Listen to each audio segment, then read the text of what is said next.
we started receiving many messages from those who doesn't have American car. They want to join. So basically it was the president idea to change the club from the American car club to Project 500 club. So we used to be American 500 and we changed it to Project 500.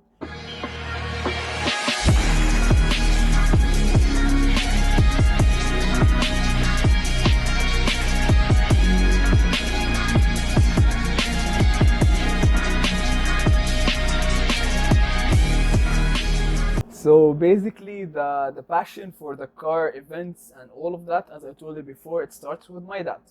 And we didn't miss a single car show no matter where it happens, as long as it's inside the borders of UAE. And from there, I started getting connections when I got the Lumina, because now it's a racing car. Now people are interested in it. And even when I entered the university, like I had some couple of modifications, which as you know, Sharjah is very strict about it.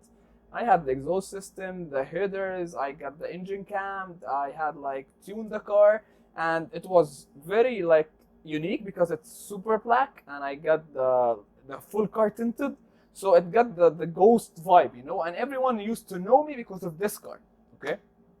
And from there, I started saying, as I, like we checked the motor shows in Dubai, and I was like, these cars are all like the stock cars. These are like the agency cars. You can see them now ahead of time, but later in a couple of months or years, they're gonna be available in the agencies. So there is nothing unique about it. So why don't we have a car club? My first car club, which I joined, I didn't start, was UAE Holding Club. And this was like a collaboration with UAE Holding Club and another club called SS Freaks. So since I have the Lumina SS, it was easy to get in, and I was the youngest member. I was 18 years old, and back then they were all like 25, 26 and above. And they were like, the guy who had the club was, his name Mohammed, and he was like 30s, 35 stuff, something like that.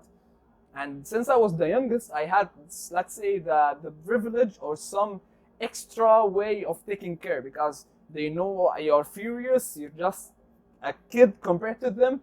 They know how to control it, but they think that you don't know how to control it. Alhamdulillah, since the day when I have this car, I didn't have a major accident. From there, I had a meeting with 3 other guys or 4 other guys who we were sitting in Hard Rock, the one in DFC, and out of nowhere, the idea of let's start a club that has American cars who have 500 horsepower and plus. Back then, to be honest, I didn't have this number, so I lied, which is normal. Like, come on, I want to be part of the club. What happens then if I have 498 and from 500, just 2 extra horsepower, I'm gonna lose weight, you know? So it's nothing. So I told them, like, my car is like, it has X and Y and Z and it's 600 horsepower plus, blah, blah, blah, which was nothing out of this. All I had was bolts on, and it's like a baby cam, it's nothing, you know? So they let me in, and I was an admin, because basically it's not that they let me in the club. We made the club while we were sitting there. It was a Ford Mustang, a Cadillac CT SV, my car, and a Jeep. We said that we want to build a community that you want to join me today, be my guest. You want to go with an X club, Y club, Z club, go with them, enjoy your life. I'm not asking you to pay any fees to join me. I'm not forcing you to come to any of my events. I'm not forcing you to leave other clubs to be part of me. Neither I'm not holding you back from joining other clubs. So feel free to enjoy your life. We are not your mom or your dad to tell you what to do or not what to do. You come to our place, you come to our events to enjoy your life. And from there, we kicked off the plan. A couple of months later on, 2 of these people who were there in the beginning, whom we started the club together, they got the idea of they want to turn it into business. So from that day, me and the head of the club, the president of the club, we decided that these guys should not be there, because they shifted their way of thinking from the goal of the club, from the essential rule number 1 of the club, which is not to make money out of it, because we are not here to take money from people. As I said, it's all about enjoying your time and be respectful to everyone. And before, as I told you, the rule was to have 500 horsepower and above. And then I was handling the social media for the club. and we started finding that people want to join us, but they got the Ford STs or the V6 Mustangs or the V6 Camaros, but they want to enjoy the vibe. And this what in the end what we are looking for. We are not having a racing club. We just wanted decent members who doesn't have this type of raced cars, or let's say body kits that shows fake logos, or a V6 Mustang with a Shelby kit. Those stuff we try to avoid as much as we can, unless you are a very dedicated person who love to have this car in the future, so you just made a replica out of it for nowadays, and when you get the cash, you're gonna get one. So we said, that's fine. We did remove the rule of 500 horsepower plus, and we started accepting everyone. We started receiving many messages from those who doesn't have American car. They want to join.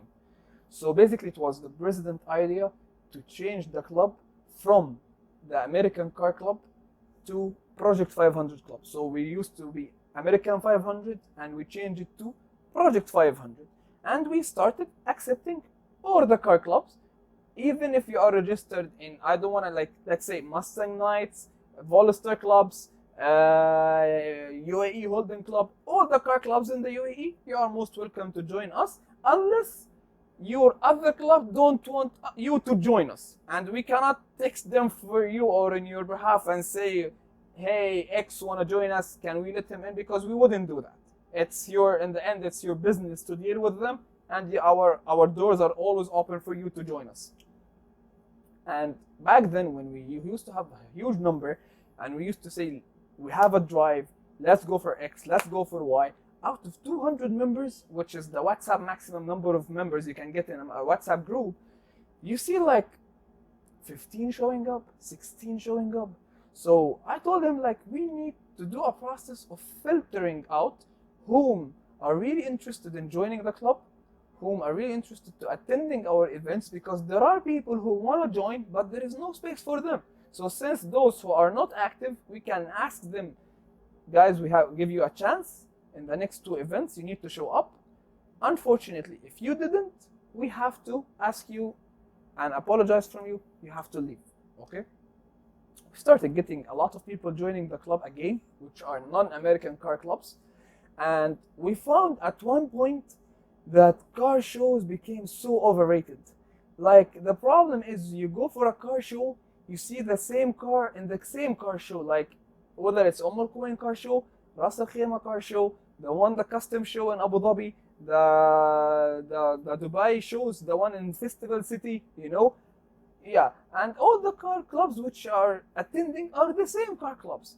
So we said, we need to do something different for our members, since we promised them to enjoy the journey, to enjoy the time with us.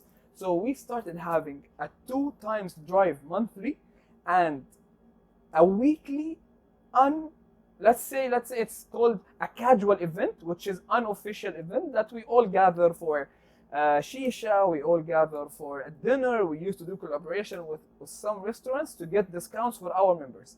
And none of the admin members got a single discount which a member didn't get. Never. It's equal for everyone. And we started getting some garages and some like sponsors for our club. But before recommending anyone to go to any place, we used to try them out ourselves. We need to make sure that these people would deliver quality job to the members, because you don't want to take your members to a place and, let's say, promise them to have X or Y service quality of work, and then they happen to have X minus 100. So they will lose faith in you, not in the place, because the place they don't know, but they know you and you took them there. So we used to check the place, check the quality, check how they will deal with our members regarding the timing, the costs and everything. Then we invite them to the place. And then things escalated up. We need to do something which is more attractive, which is more passionate for people. So we started something called the treasure hunt. The treasure hunt is a game that we initiated in our club. I don't think any of the other clubs have done this idea, where inside the club we made groups. We had 4 groups, and we started the game as there are 4 members, and I was one of them. And what you have to do is that one of these members have to start the process of, let's say you give him 500 coins, and we're gonna do bidding, you need to take some members for an extra amount of value. And for sure, you know that there are some members who are good in photography, some are good in editing, some get connections in the tourism market and stuff like that. So what you need to work on is to be wise how to spend your points to get the right members in your team. And my team used to be called the Street Phantoms. And I have a couple of members. I don't know whether they would love their names to be brought up or no, but they are all my friends. They are all over my head since day one. And we happened to get the second place in the competition because we lost some points here and there. And we used to even like go and book the full cinema for our members. Other than enjoying our time and having fun, we always made sure that we contribute to the charity works. Because see, the community is providing a lot of stuff for you. The government is providing a lot of stuff for you. No matter what you try to give them, will not exceed 1% of what they have given to you.